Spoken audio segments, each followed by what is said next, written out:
Hi guys, I'm Kush. I'm the CEO and co-founder of Kitukali. Kitukali is a fashion brand.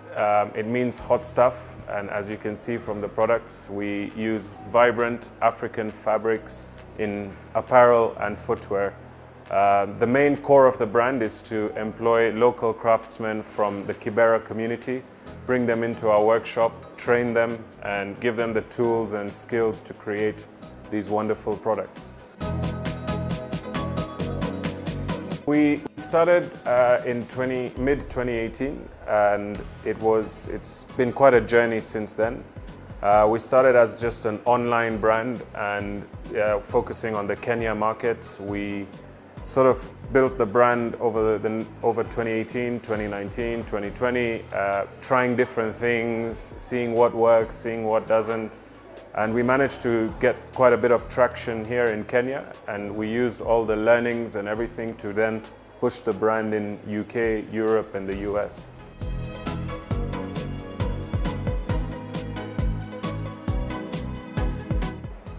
Why Kitukali? I think the name is very fitting to the product. We want people to feel good, to feel empowered when they wear our stuff, and so we want them to feel Kitukali.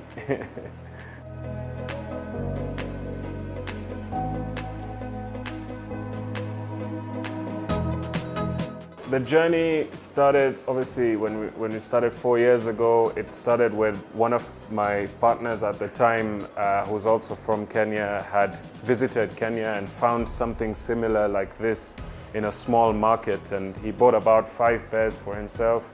He came back to the UK, and every time he was wearing them in the streets, people would stop him and be like, "Yo, where do you get your shoes from? You know, they're really cool."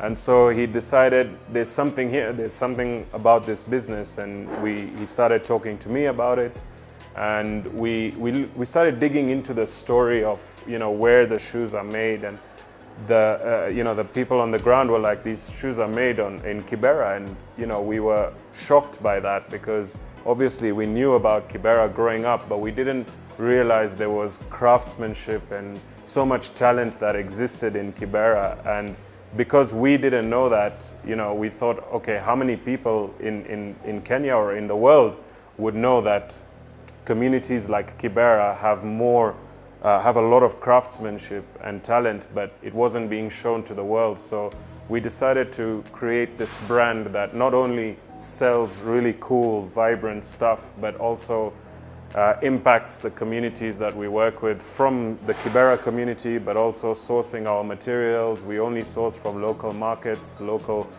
shops, and you know, that was the core of the brand, and that's how it started.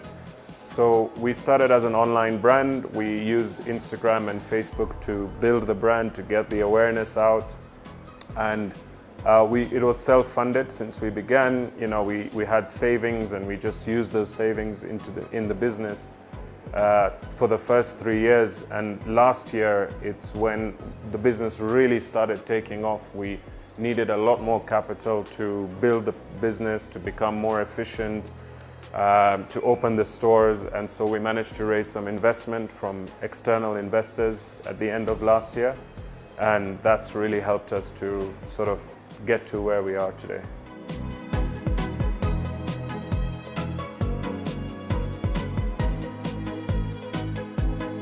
Our target market, so we have 2 different markets really. One is the Kenya or East Africa market, and here, you know, we're targeting anyone and everyone, you know, men, women. We've got a few kids products, but we're going to increase that range as well.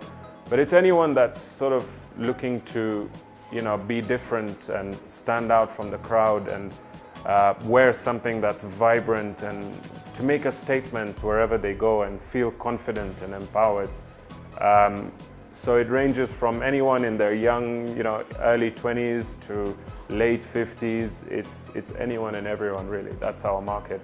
And then the other side of the market is UK, Europe, and the US. That's the global market for us, where at the moment it takes up about 30% of the business, and we're really looking to expand that side of the business because, you know, that this kind of product and African culture and African fabrics is very new in those markets, and so they find it very interesting, and that's where we see the potential.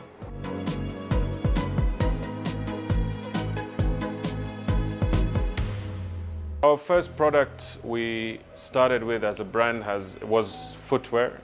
We still do footwear, obviously, as the main sort of product.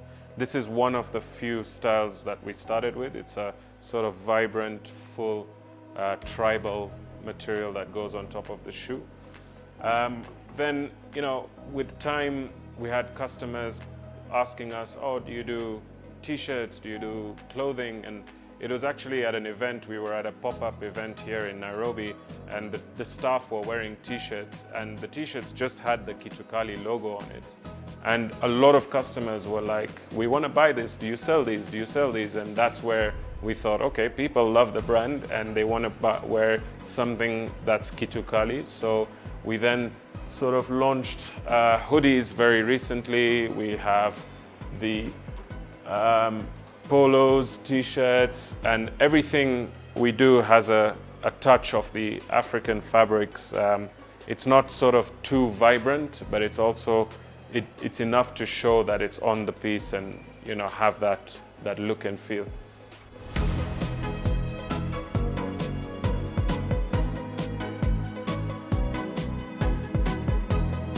Raw materials, everything is locally sourced from Kenya. From different markets. The fabrics are from local markets in Isli. Everything that goes into the shoes is sourced locally from Kenya. And in fact, inside the shoes, we actually use second-hand jeans from Mitumba for the inner lining to make them stiff. And that's part of the sustainability of the brand, to recycle materials as well. So we've got that as well.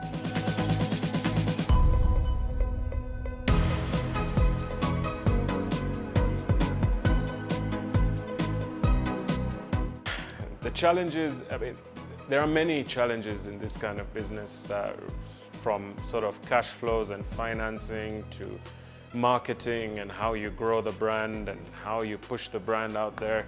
I would say, the biggest challenges that we faced earlier on is how do we get customers to trust us that, we're a good brand. If you order from us online, we'll deliver the right product. We'll deliver what you see on the images. And I think gaining that trust takes a lot of time, building the community around you, building your followers, and giving the customers a good quality product so that when someone asks them, they are referring you to others, and your name sort of grows in that way. And that has been a challenge. A lot of resources, money, effort, and time has gone into building that name that people now trust. So that's, I would say, one of the biggest challenges.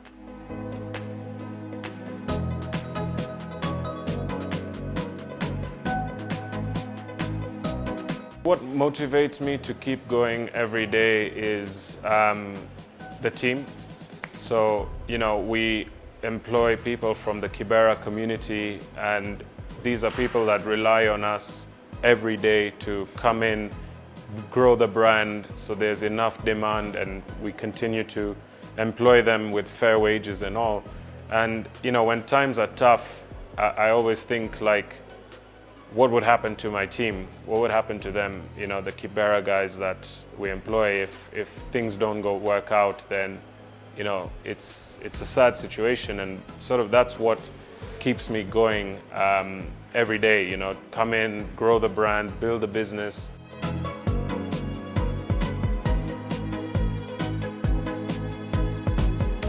Joshua Undiba. I work here at Kitukali. I came here as a junior. They have trained me. Now I'm a real cobbler. I majorly deal with lasting. Yes, I've been here for 6 months.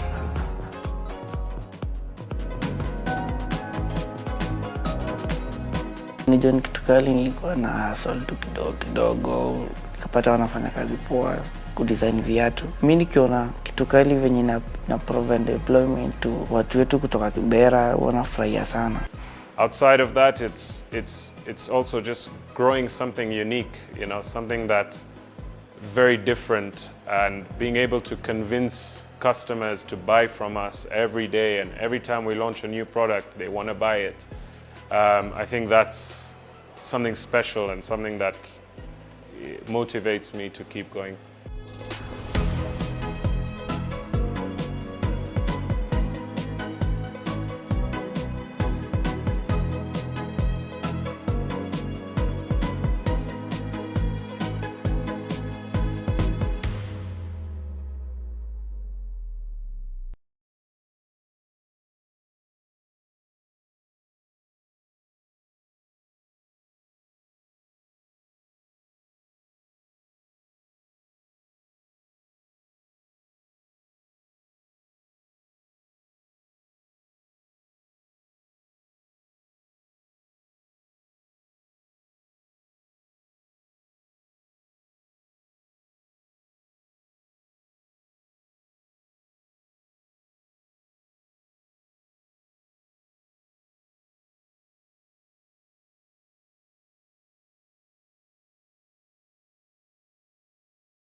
I think without mistakes, you won't be able to grow a business. I think rather than thinking about the mistakes that we've made, it's more important to know how we reacted to those mistakes and how we iterated every time there's a mistake. It's about failing fast, learning from that, and just growing. And an example of that is right in the beginning, we didn't know what to do to grow the brand, to get sales, to reach out.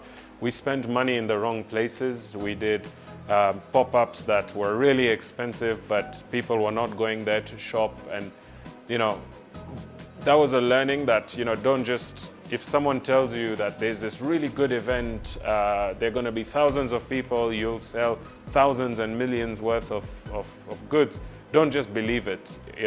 Do your research, talk to people who've been there before, ask around, look at reviews online, and then make decisions to spend on such events. I would say that's one of the things.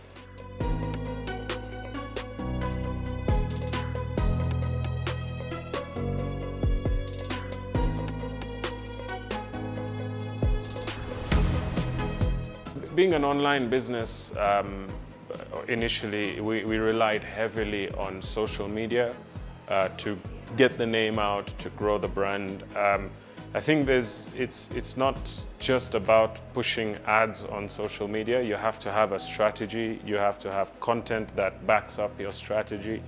You have to know what you're pushing, what you want customers to feel when they wear your products, and the messaging of the ads that you push on social media needs to be very clear.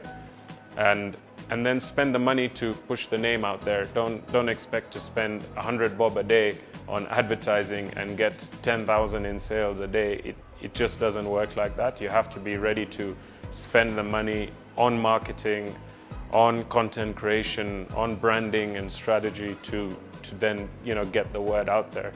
And be patient. It's not always every day that you spend 1,000 bob on ads, you return 10,000. Sometimes you'll return 0, sometimes you'll return 100,000.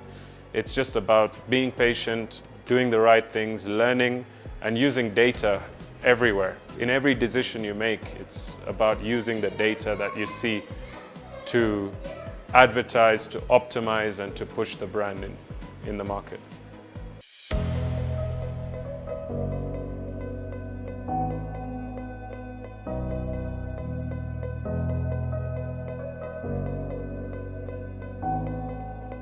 Yeah, the advice I'd give to someone who's looking to start, let's say, a new business, I'd say start it as a side hustle first. Don't quit everything and start something and expect that thing is gonna give you the returns and give you the income to sustain your life.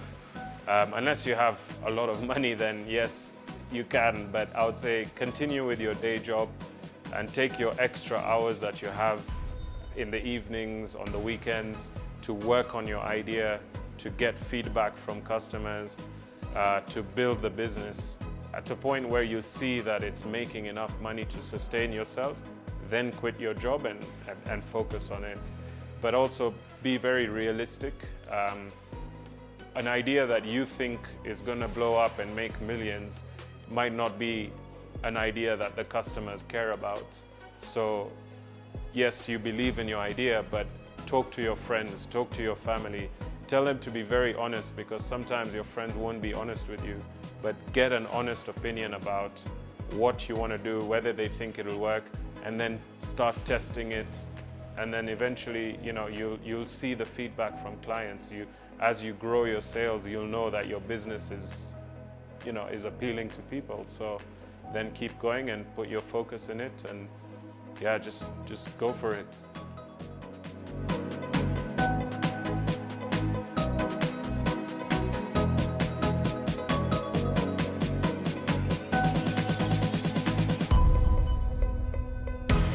Yeah, the achievements have been many.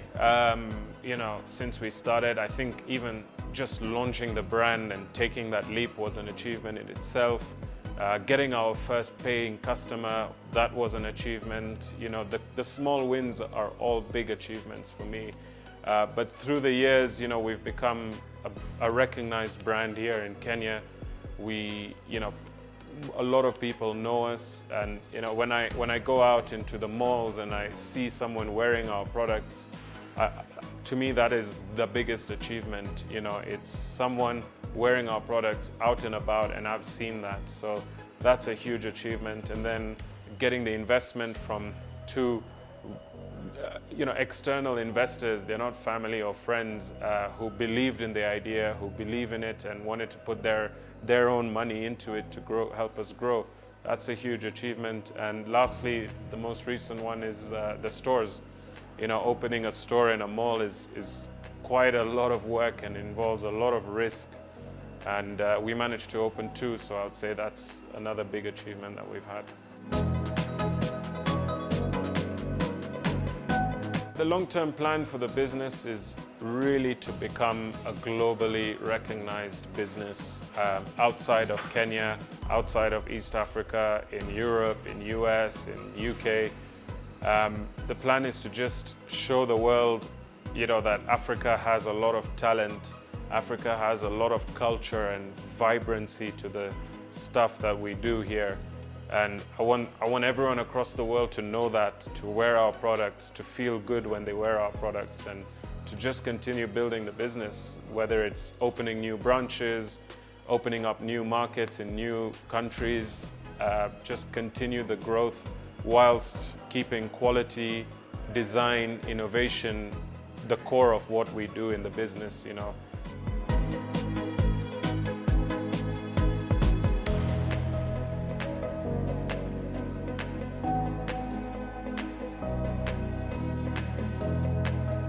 So the biggest do in this kind of business is always listen to your customers, listen to their feedback, understand what they're saying and implement the feedback from the customers. The don'ts, there are so many don'ts. I would say don't spend money in the wrong areas. You can get caught up very quickly, and before you know it, you're out of money. Be very careful with where you spend your money. Get advice from people who have been there, done that, so you're not wasting money, I would say.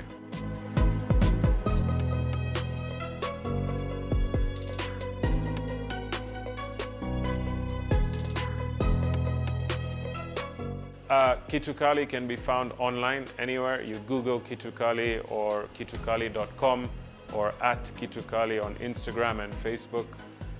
You can reach me through the Instagram. Just ask for Kush, and I'll get your message and we can chat. You can also email me at kushil, Kushil @kitukali.com for any partnerships, any advice, anything. I'm open to that.